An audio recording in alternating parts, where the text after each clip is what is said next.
राजस्थान की सीमा पर बसा था एक छोटा सा गांव धनकपुर।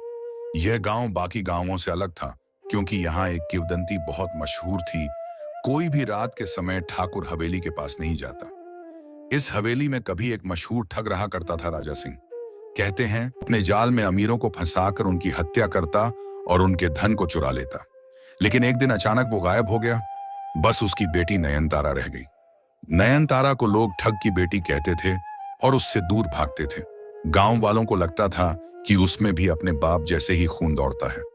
नयनतारा अब 18 साल की हो चुकी थी। सुंदर, शांत, पर रहस्यमयी। उसकी आंखों में हमेशा एक दर्द होता था, वो दर्द जो उसके पिता की काली परछाई की वजह से उसे हर दिन झेलना पड़ता था। गांव का कोई बच्चा उसके पास खेलने नहीं आता और जवान लड़के भी उसे देख डर से भाग जाते। पर नयनतारा के पास एक रहस्य था जो वो किसी को नहीं बताती थी। रात के समय जब हवेली में सब सो जाते, तारा नीचे तहखाने में जाती और वहां घंटों कुछ लिखती रहती। एक दिन गांव में एक नया अध्यापक आया, आरव। पढ़ा लिखा, शांत, लेकिन जिज्ञासु। जब उसे गांव की कहानी और ठग की बेटी का नाम सुनाया गया तो उसका मन नयनतारा को समझने को बेचैन हो उठा। एक दिन वह हवेली की तरफ गया और पहली बार नयनतारा से आमने सामने बात की।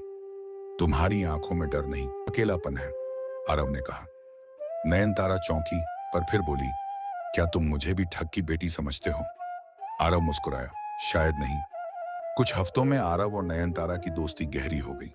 एक रात नयनतारा ने उसे हवेली के तहखाने में बुलाया। वहां दीवारों पर नक्शे थे, पुराने जमाने के सिक्के, किताबें और एक फटी हुई डायरी।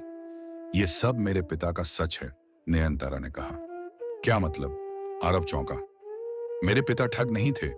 वो अंग्रेजों के खिलाफ लड़ने वाले एक गुप्त क्रांतिकारी थे। लेकिन अंग्रेजों ने उन्हें ठग घोषित कर दिया ताकि गांव वाले उनसे नफरत करें। वो चोरी करते थे, लेकिन अंग्रेजों से, और वो धन क्रांतिकारियों को देते थे।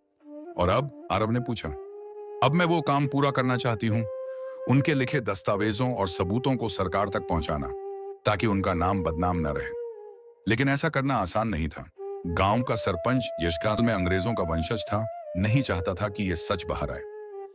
एक रात हवेली में आग लग गई। सरपंच के आदमियों ने दस्तावेज जलाने की कोशिश की, पर नयनतारा पहले ही सभी दस्तावेजों की कॉपी बना चुकी थी। उसने आरव की मदद से सबूतों को जिला अधिकारी तक पहुंचाया। कई महीनों की जांच के बाद भारत सरकार ने एक ऐलान किया।